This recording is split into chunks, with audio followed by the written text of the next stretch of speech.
Every year, the global agricultural industry generates trillions of dollars in economic value. But what is truly remarkable isn't the numbers. It's the extraordinary ways people transform seemingly ordinary resources into massive industries. Around the world, there are farming operations that few would ever imagine could exist, and others that operate in ways completely different from what most of us think of as a traditional farm. The deeper you explore, the more you'll realize that modern agriculture is far more fascinating and unconventional than it first appears. So now, let's journey to some of the world's most extraordinary farms to discover how they operate and what has made them stand out as some of the most remarkable agricultural models on the planet. Our first stop takes us to one of the world's most unique dairy farms, where cows are raised not on open pastures, but on a floating platform in the heart of the port of Rotterdam, one of Europe's busiest seaports. Generating an estimated $1.7 million in annual revenue, Floating Farm Rotterdam has become the world's first floating dairy farm, pioneering an entirely new approach to food production in urban environments. This bold concept was born from two growing challenges: the scarcity of urban land and the increasing risk of disruptions to food supply chains. The turning point came after Hurricane Sandy struck in 2012, when engineer Peter van Wingerden witnessed New York nearly brought to a standstill by severe flooding. The experience led him to ask a simple yet revolutionary question: why not bring farms directly into the city and build them on the water? That vision eventually became a reality in the Netherlands in the form of a 3-story floating farm, where every stage of dairy production is integrated into a single, self-contained system. The top deck is home to the herd and features robotic milking technology. The middle level is dedicated to collecting, cooling, and bottling the milk, while the lower level houses the farm's technical equipment, along with its water treatment and waste management systems. The entire operation is supported by a nearby floating solar array, while rainwater is collected, filtered, and reused throughout the facility. Together, these systems help reduce the farm's reliance on natural resources while maintaining a stable and efficient operation. Beyond its advanced technology, Floating Farm is also recognized as an outstanding example of a circular economy in action. Rather than relying solely on newly produced feed, the farm collects spent grain from local breweries, wheat bran, food processing byproducts, and surplus potato leftovers from around the city. These materials are carefully inspected, blended into a balanced feed, and then delivered to the cows through an automated feeding system. From there, robotic feeding systems transport and distribute carefully prepared rations to each feeding station, while also supplying hay, minerals, and other essential nutrients. As a result, materials that might otherwise have gone to waste are given a second life, becoming part of the dairy production cycle. Once the cows are ready, they voluntarily walk into robotic milking stations, where fresh milk is collected and immediately processed, bottled, and delivered to local stores the very same day. It is then transformed into fresh drinking milk, yogurt, and a variety of other nutritious dairy products. Although the project has demonstrated promising results, its widespread adoption remains a challenge. Building the floating farm required an investment of approximately $2.6 million, while its production capacity is still relatively limited. In addition, concerns have been raised about the safety of keeping livestock on a floating structure, including the possibility of cows falling into the water. So what do you think? Is this a glimpse into the future of urban agriculture, or simply an impressive demonstration of innovation that is too expensive to scale? Crossing to the other side of the globe, our next destination is the majestic Andes Mountains, where vast plateaus rising more than 3,000 meters above sea level have become farms in the clouds for over 4 million alpacas. It is these harsh, high-altitude conditions that give rise to royal alpaca fiber, one of the world's most luxurious natural fibers, prized at prices of nearly $500 per kilogram. Home to nearly 90% of the world's alpaca population, Peru has preserved a traditional herding system that has remained largely unchanged for centuries. Each morning, herds of alpacas leave their shelters and spread across the mountain grasslands in search of ichu grass, lichens, and other native plants that thrive only in the high Andes. Unlike dairy cattle or intensively farmed sheep, alpacas require very little daily feeding from humans. Instead, herders simply guide the animals, monitor the condition of the pastures, and provide supplemental feed only during the dry season, when natural forage becomes scarce. This natural grazing lifestyle is one of the main reasons alpacas have become among the best adapted livestock species in the Andes. They can forage at elevations exceeding 4,000 meters, where the air is thin, winter temperatures can drop below -15 degrees at 5:30, and many other farm animals struggle to survive. To withstand these harsh conditions, alpacas have evolved a unique fleece with hollow, finely structured fibers that is both exceptionally lightweight and highly insulating, keeping them warm without adding unnecessary weight. But the true value of this fleece extends far beyond its performance. Peruvian alpacas naturally produce more than 50 distinct shades of fiber, ranging from creamy white and soft beige to reddish brown, silver gray, and deep black. This remarkable natural color diversity allows many textiles to be woven without the need for dyeing, making alpaca fiber one of the most sought-after luxury materials among high-end fashion houses around the world. After about 12 months, when the fleece has reached its ideal length, the annual shearing season begins. For alpaca farmers, this is the most important time of the year, as the herd's entire economic value is harvested in a single event. To keep the animals calm, each alpaca is gently blindfolded before an experienced shearer uses specialized electric clippers to remove the fleece in smooth, even strokes, preserving it as one large piece whenever possible. The freshly shorn fleece is then cleaned, compressed into bales, and transported to processing facilities, where it is washed, carded, spun into yarn, woven into fabric, and transformed into premium products such as scarves, coats, and fine textiles. Many of these materials ultimately find their way into collections by luxury fashion houses including Loro Piana, Brunello Cucinelli, and Max Mara. Producing more than 200,000 tons of mushrooms each year, Pennsylvania dominates the U.S. mushroom industry to such an extent that people often say 7 out of every 10 mushrooms served on American tables begin their journey on farms in this state. But what truly sets the mushroom capital of the world apart is not just its overwhelming production volume. It's a farming system that seems to defy everything we normally associate with agriculture. No open fields, no soil, and almost no sunlight. Unlike plants, mushrooms do not rely on photosynthesis. Instead, they grow by absorbing nutrients released from the rich compost beneath them. That means long before the first mushroom ever appears, growers must create the perfect growing environment through a highly sophisticated composting process. One so complex that it resembles the operation of a giant biological factory. The process begins with a precisely measured blend of wheat straw, horse manure, poultry manure, corn cobs, and gypsum. Water is added before the mixture is piled into long compost rows. Over the following days, it is turned repeatedly to regulate temperature and oxygen levels, allowing beneficial microorganisms to break down the organic matter, raise the temperature above 70 degrees Celsius, 158 degrees Fahrenheit, and eliminate most harmful pathogens.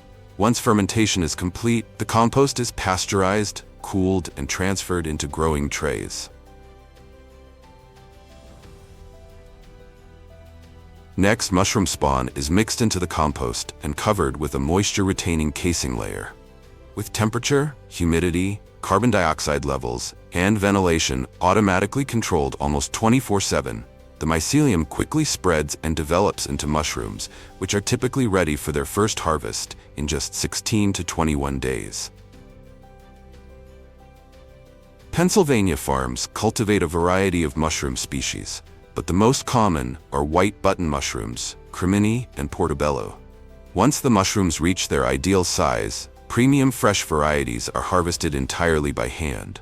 Workers stand on mobile lifting platforms that move alongside multi-tier growing shelves, carefully selecting each mature mushroom before gently twisting it free from the compost to avoid damaging the cap.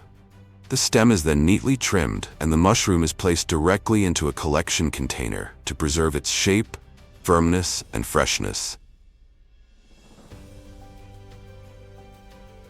Meanwhile, mushrooms destined for processing are harvested mechanically. Specialized cutting blades sweep just above the surface of the growing beds, removing an entire crop in a single pass before transferring it directly onto conveyor belts. This allows large volumes of mushrooms to be harvested quickly and efficiently.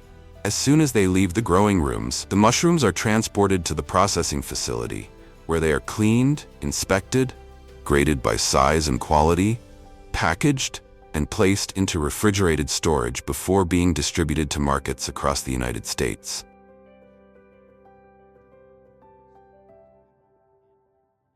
For most of the world, insects are associated with pollution, disease, and pests to be eliminated. Yet, across Southeast Asia, many of these same creatures are now being raised on an industrial scale, supplying food, protein powder, and animal feed ingredients for the global edible insect market, valued at approximately $1.4 billion.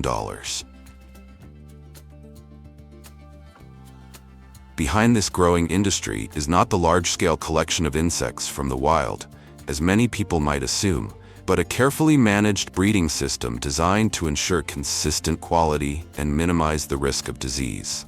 In the breeding area, only the healthiest insects are selected as breeding stock.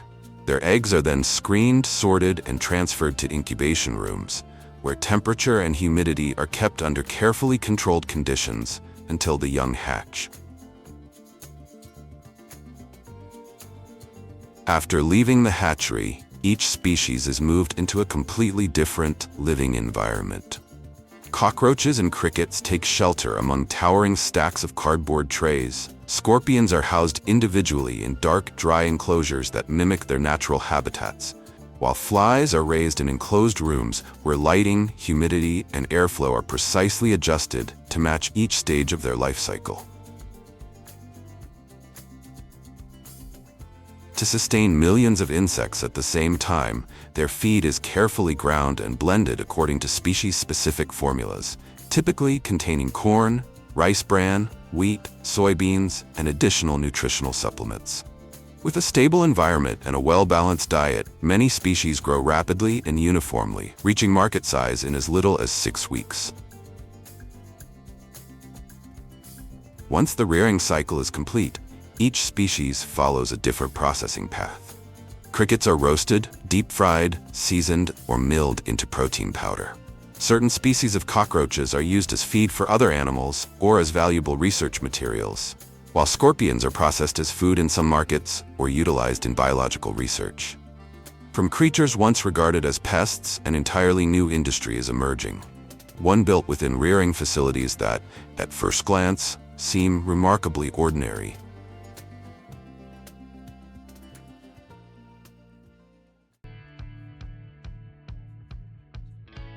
As the coal industry declined, nearly 2.5 million hectares of land affected by abandoned coal mines remain scattered across the United States. In Pennsylvania, the state with the largest number of abandoned coal mines in the country, more than 100,000 hectares of mine land have become degraded, leaving over 5,000 miles of rivers and streams unable to recover their aquatic ecosystems. This reality stands in stark contrast to the past, when coal was a cornerstone of the nation's energy system, supplying the majority of the electricity that powered the economy and reaching peak production of more than 1 billion tons per year. With the world's largest coal reserves and a vast network of coal-fired power plants spread across the country, the United States built much of its modern industrial economy on this energy source, until natural gas and renewable energy gradually began to reshape the nation's energy landscape. As mines gradually shut down, environmental problems that had long been hidden beneath the surface began to emerge. Groundwater flooded abandoned mine tunnels, reacting with sulfur-bearing minerals to generate acid mine drainage that continuously seeped into rivers and streams. This process carried iron and other dissolved metals, contaminating water supplies used by downstream communities. Meanwhile, soil that had been stripped, disturbed, and heavily compacted during years of mining gradually lost its ability to sustain plant life. As a result, many former mine sites became trapped in a state of degradation that persisted for decades after mining operations had ceased.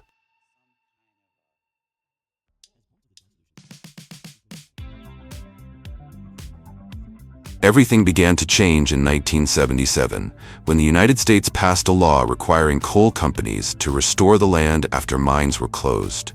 From that point on, areas once regarded as environmental liabilities began a completely new chapter. To transform a coal mine into productive farmland, American engineers must address three major challenges: terrain, soil, and the ecosystem. In areas that have been heavily disturbed by decades of mining, the first step is not planting crops but rebuilding the landscape. Mine pits, waste piles, and unstable slopes are reshaped using bulldozers and heavy excavators to create safe terrain, while drainage systems are redesigned to control stormwater runoff. Without this step, just a few heavy rainstorms can trigger erosion, landslides, and wash away newly added reclamation materials. However, stabilizing the surface solves only half the problem. The greater challenge lies beneath the ground, where the soil is often acidic, nutrient-poor, and so compacted that water struggles to penetrate and roots cannot develop properly. To address this, engineers apply lime to neutralize acidity, add organic matter, and perform deep ripping or tilling to restore the movement of water, air, and roots through the soil.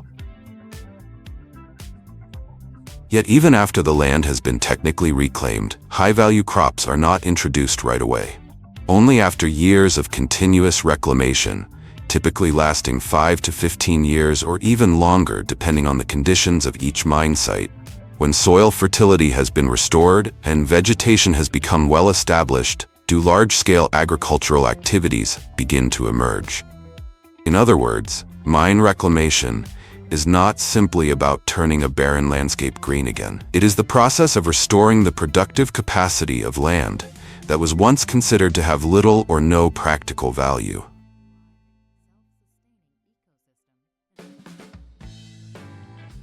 After years of land restoration, the first thing to appear on many former mine sites is not food crops or orchards, but cattle. The reason is simple. Even after reclamation, many mine lands still contain rock fragments, have low organic matter content, and lack the water-holding capacity of natural agricultural soils.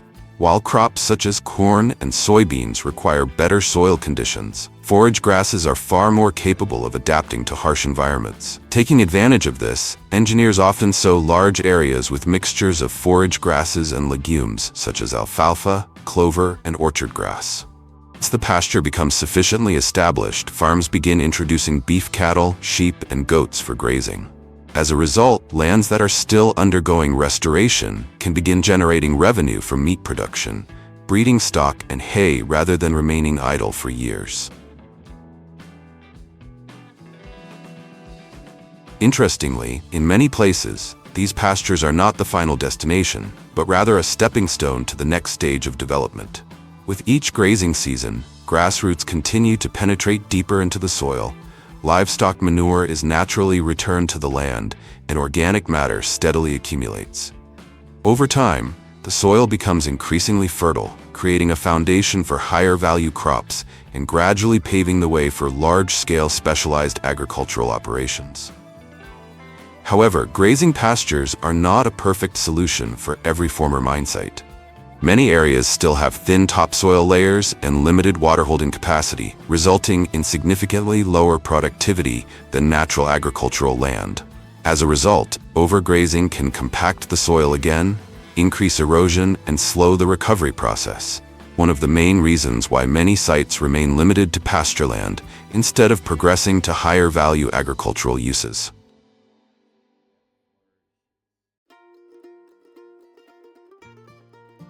If grazing pastures are the first stepping stone, then lavender is one of the most striking examples of how far reclaimed mineland can go. It is almost a match made in heaven between mineland and lavender. Land left behind after surface coal mining is often low in nutrients, but drains water extremely quickly, conditions that closely resemble the Mediterranean environment where this plant originated. In West Virginia, this concept has been brought to life by Appalachian Botanical. On approximately 35 acres of reclaimed coal mine land, the farm has grown more than 70,000 lavender plants, becoming one of the most well-known examples of transforming former mine sites into high-value agricultural land in the United States. However, bringing a plant native to the Mediterranean and growing it in the Appalachian Mountains is no easy task. Before a single lavender plant can be placed in the ground, the first step is propagating cuttings and raising them in specialized nursery trays for several months. This stage helps select the healthiest plants while reducing the risks associated with introducing young seedlings to a mineland environment that can still experience significant fluctuations in moisture and temperature. Once the plants reach the appropriate size, workers use earth augers to drill planting holes at consistent depths and spacing. This is especially important because the soil often contains large amounts of rock fragments and has an uneven structure. But lavender is not a crop that can be harvested immediately. It typically takes 2 to 3 years for the plants to mature and reach commercial production. By early summer, when the fields burst into vibrant shades of purple, the harvest season finally begins. Workers use sickles or specialized pruning shears to cut the flower stems just before full bloom, the stage when essential oil quality is at its peak. Interestingly, many of the people involved in planting, maintaining, and harvesting the lavender are residents of former coal mining communities who were directly affected by the decline of the coal industry and have now found employment opportunities in an entirely new field. After harvesting, the flowers are quickly transported to the processing facility to minimize essential oil loss. There, the bundles are sorted, trimmed, and fed directly into a steam distillation system to extract pure lavender oil. From that point, a wide range of high-value products, including soaps, skin creams, scented candles, and essential oils, are produced, transforming land once torn apart by coal extraction into a source of fragrance, essential oils, and stunning purple fields that attract visitors from far and wide.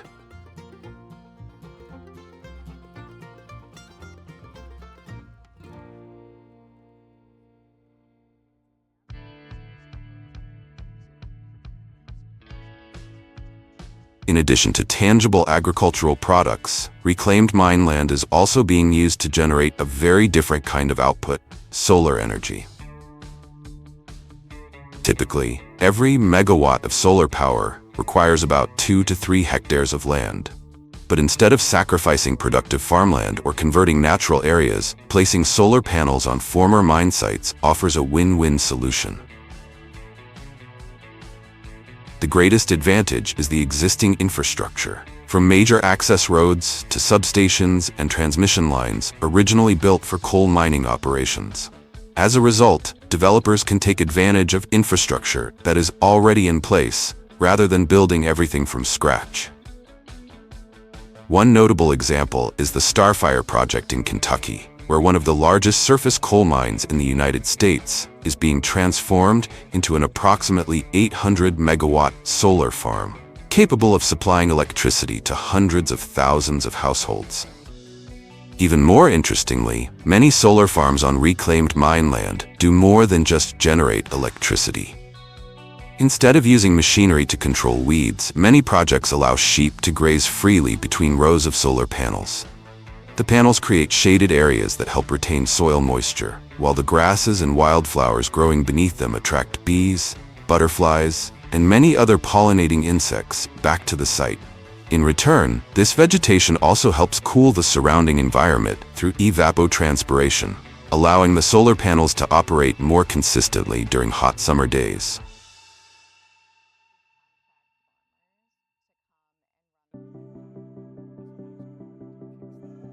Before coal mining began, much of Appalachia was covered by vast forests. So while grazing pastures and lavender fields demonstrate how reclaimed mine land can generate new economic value, commercial forests provide the clearest evidence that the ecosystem itself is truly recovering. However, for decades after reclamation programs began, a paradox emerged. To control erosion, many mine sites were heavily compacted by large machinery and then seeded with fast-growing grasses. This approach stabilized the surface, but it also made it difficult for tree roots to penetrate the soil, while dense grass cover competed aggressively for water and nutrients. As a result, forest recovery progressed much more slowly than expected. The turning point came when scientists introduced the forestry reclamation approach. Instead of compacting the soil, engineers deliberately loosened it through deep ripping to break up hard layers and maintain enough porosity for roots to develop naturally. The goal was not to create a perfectly smooth surface, but to recreate the conditions necessary for a forest to survive and thrive for decades. Once soil conditions improved, reclamation projects began planting high-value native hardwood species, such as red oak, white oak, black walnut, and black cherry. These tree species are widely used in high-end furniture manufacturing, construction, and the production of the bourbon barrels for which the United States is famous. Young trees are typically planted at densities of approximately 1,500 to 2,000 trees per hectare, creating natural competition for sunlight that encourages straighter trunk growth and improves future timber quality. Notably, a real-world finding from the University of Kentucky surprised many forestry professionals. On properly reclaimed mine sites, oak and pine trees sometimes grow 15% to 25% faster than those in nearby natural forests. While this may seem counterintuitive, the deeply loosened soil and reduced competition often allow root systems to establish more aggressively during the early years. Even more remarkably, these isolated mine lands are becoming a refuge for the restoration of the American chestnut, a tree species that once dominated the forests of the eastern United States before being nearly wiped out by a fungal blight during the last century. Germany is not only one of Europe's largest consumers of pork, but also one of the leading pork producers and exporters in the European Union, with a national pig population that consistently exceeds 20 million. To witness the true scale of this industry, head to Lower Saxony in northwestern Germany, the country's pork production hub and one of the most densely concentrated livestock farming regions in Europe. The two most common breeds raised here are the German Landrace and Pietrain, both renowned for their high lean meat yield, well-developed musculature, and rapid growth rates.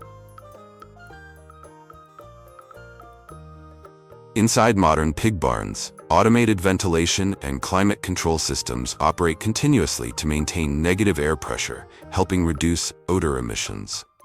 At the same time, liquid feed, a carefully formulated mixture of grains, rapeseed meal, and micronutrients, is automatically distributed by computerized feeding systems according to each pig's stage of growth.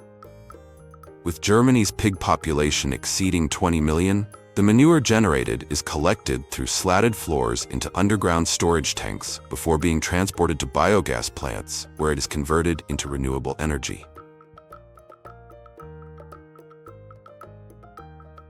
Once the pigs reach the ideal market weight of around 110 to 120 kilograms, they are transported to massive processing facilities such as Tönnies, Germany's largest meat company. Here, highly mechanized production lines can process tens of thousands of pigs every day under strict hygiene standards. After being butchered and separated into different cuts, much of the pork quickly begins its transformation into one of Germany's most iconic culinary products, sausage. Many manufacturers in other countries add wheat flour, tapioca starch, or artificial binding agents to increase weight and reduce production costs. In Germany, however, this practice is strictly prohibited. Authentic German sausage must achieve its firm, springy texture entirely from natural meat proteins through the emulsification process. If starch is detected in a sausage, the manufacturer can face severe penalties, and the product will be downgraded, meaning it can no longer be marketed as authentic German sausage.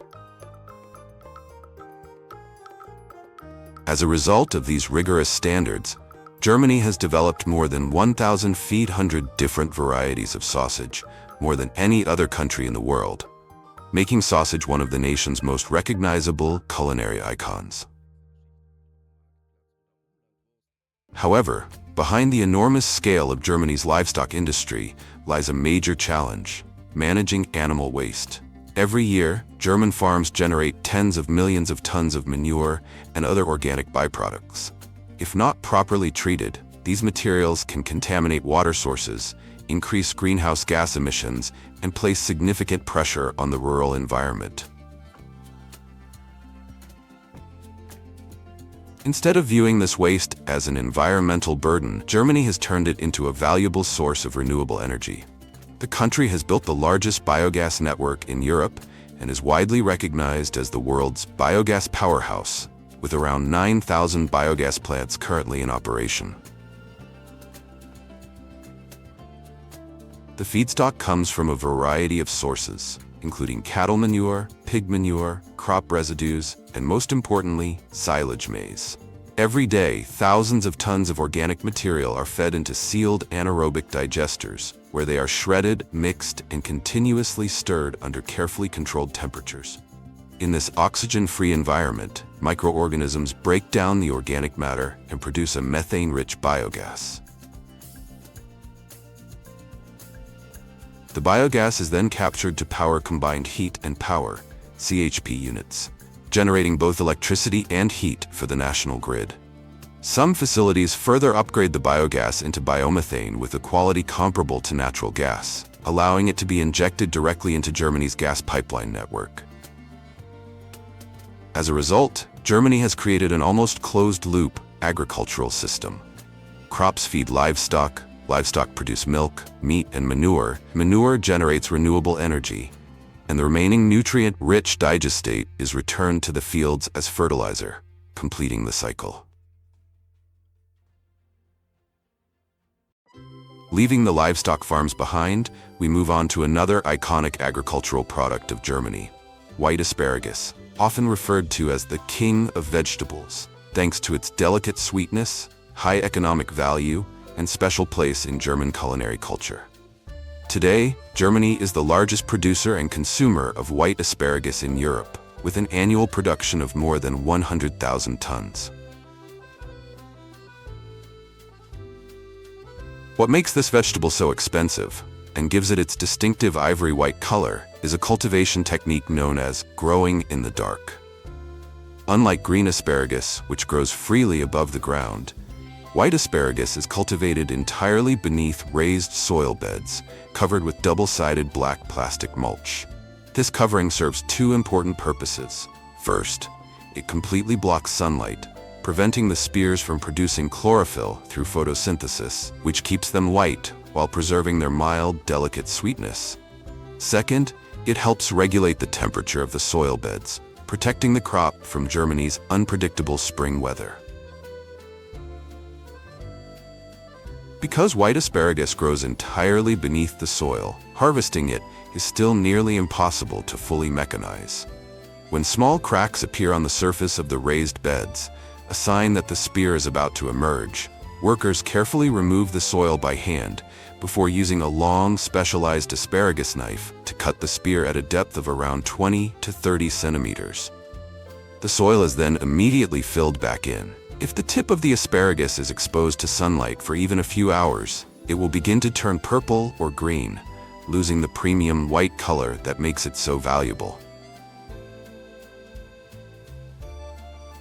This painstaking harvesting process, combined with high labor costs, has made white asparagus one of the most valuable vegetables in Europe. At the beginning of the harvest season, prices can reach €20 or more than $22 per kilogram. Alongside manual harvesting, many German farms also use specialized vehicles and machinery to assist with lifting the plastic covers, moving along the raised beds, transporting the harvested asparagus, and significantly reducing the physical workload for workers. This combination of skilled manual labor and mechanized support not only improves efficiency, but also helps preserve the straight shape, distinctive white color, and premium quality of each spear before it is sent to the processing and grading facility. Many people think beer is made by barley, but while barley provides the alcohol, hops are what give beer its distinctive flavor and aroma. In the Hallertau region of Bavaria, Germany is home to the world's largest hop-growing area, covering more than 14,000 hectares and producing nearly one-third of the global hop supply. As a climbing plant, hops are trained to grow on towering trellis systems, reaching up to 7 meters high, allowing them to receive maximum sunlight and accumulate essential oils and alpha acids, the compounds responsible for beer's characteristic aroma and bitterness. When the harvest season arrives in September, field operations are largely mechanized. Specialized harvesting machines, equipped with high-mounted cutting arms, move along the rows, cutting the hop vines and loading them directly onto trailers for transport to processing facilities. Speed is crucial at this stage, as freshly harvested hops rapidly lose quality and aroma if left exposed for too long before processing. After harvesting, the hop vines are transported to processing facilities, where machines separate the hop cones containing lupulin, a golden powder rich in essential oils and bitter compounds that give beer its distinctive aroma and flavor. Because fresh hop cones contain up to 80% water, they must be dried immediately with warm air to reduce their moisture content to about 10%, preventing mold growth while preserving as much of their natural aroma as possible. Finally, the dried hops are milled and compressed into pellets before being shipped to breweries around the world. Under Germany's Reinheitsgebot, beer purity law, hops remain an essential ingredient in nearly all traditional German beers.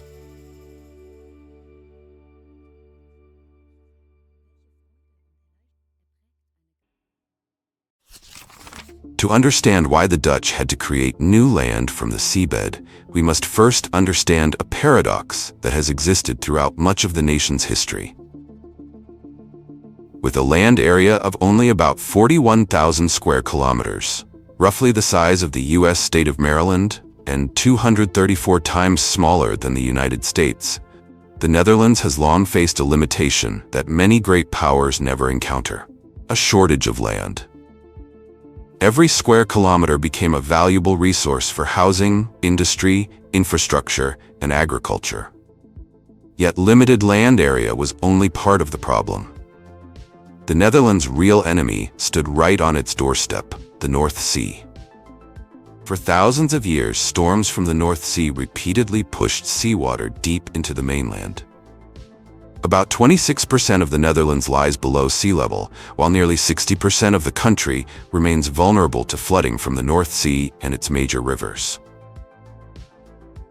If the dike system were ever breached, water could rapidly inundate some of the nation's most densely populated regions. In other words, the Netherlands did not merely lack land. It also faced the constant risk of losing the land it already possessed. For many countries, this would have been an almost impossible challenge. A nation with limited land, a dense population, and a constant threat from the sea would struggle to become an economic power, let alone an agricultural superpower. But instead of surrendering to the limits imposed by nature, the Dutch chose a far more ambitious path: rewriting the geographical map of their own country. And that was the moment a centuries-long battle between humanity and the North Sea truly began. Yet creating new land solved only half the problem. In 1953, a catastrophic storm killed more than 1,800 people and submerged approximately 200,000 hectares of land.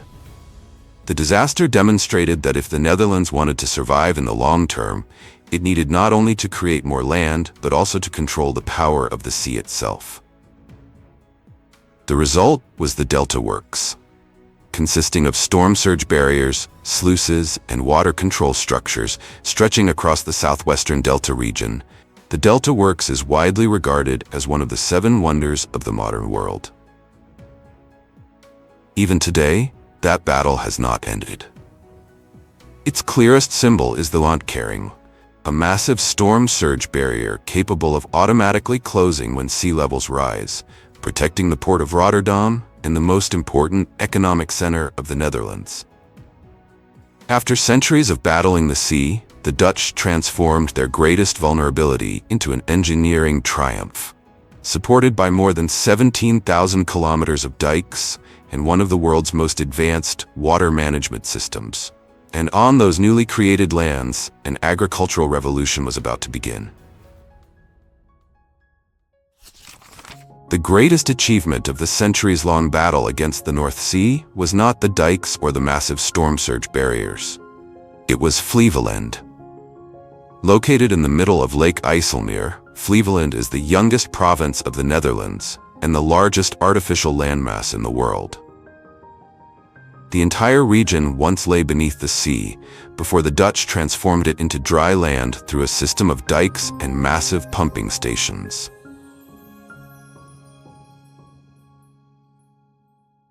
The construction process took decades. Engineers first isolated sections of water with dikes, then continuously pumped the water out to expose layers of sediment that had accumulated on the seabed over thousands of years.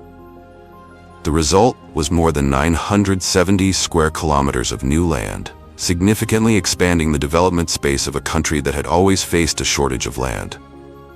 But Flevoland's greatest value was not its size. Flevoland proved that the Dutch could create land through engineering. Ultimately, the strength of an agricultural system is not determined by the amount of land it possesses, but by the amount of output each hectare can produce. And to solve that challenge, the Dutch began investing in something even more valuable than land: seeds. Creating new land was already an engineering miracle.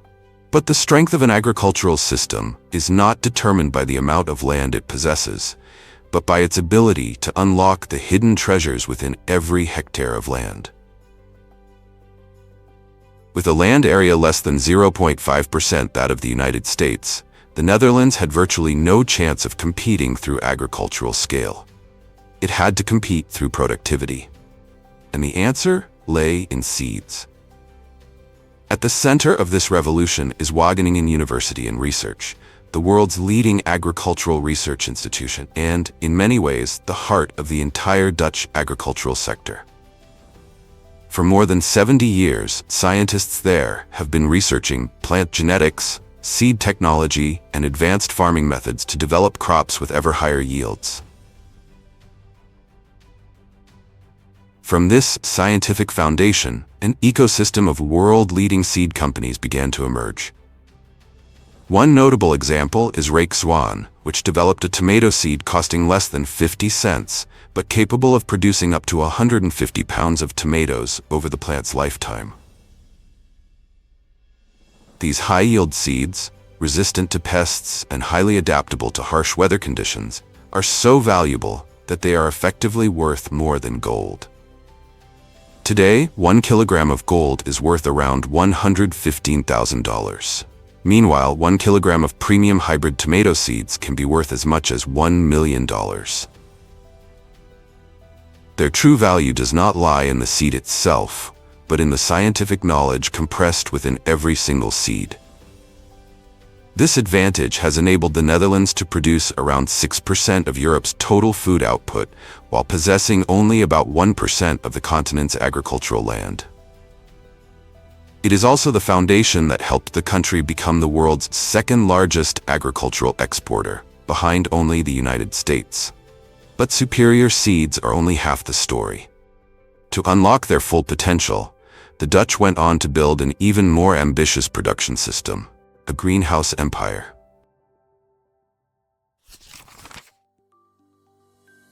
The center of this revolution lies in Westland, an area often referred to as the Silicon Valley of agriculture. From above, it resembles a vast sea of glass stretching across more than 90 square kilometers, nearly the size of the entire island of Manhattan in New York. Inside these facilities, nearly every factor affecting plant growth is controlled. Sensor systems continuously monitor temperature, humidity, carbon dioxide concentration, light intensity, and nutrient levels in the water. Computers then automatically adjust ventilation, heating, irrigation, and carbon dioxide supplementation to maintain near-perfect growing conditions 24 hours a day. Instead of growing crops in soil, many farms use hydroponic systems, allowing plant roots to absorb water and nutrients directly with near-perfect precision. Excess water is collected, treated, and continuously recycled in a closed-loop system. The result is productivity levels that traditional agriculture can hardly match. An outdoor tomato farm typically produces around 50 to 80 tons per hectare each year. In contrast, modern Dutch greenhouses can generate more than 500 tons of tomatoes per hectare, roughly 6 to 10 times higher. For bell peppers, yields are also often several times greater than those achieved through conventional farming, thanks to the ability to maintain year-round production regardless of external weather conditions. More importantly, this system uses fewer resources. Some Dutch greenhouses can reduce water consumption by more than 90% compared to conventional farming methods, while also significantly reducing the need for crop protection chemicals. This is where the seeds developed at Wageningen University and research, and companies such as Rijkswaan, realize their full potential. Few countries have transformed greenhouse farming into a national-scale industry in this way.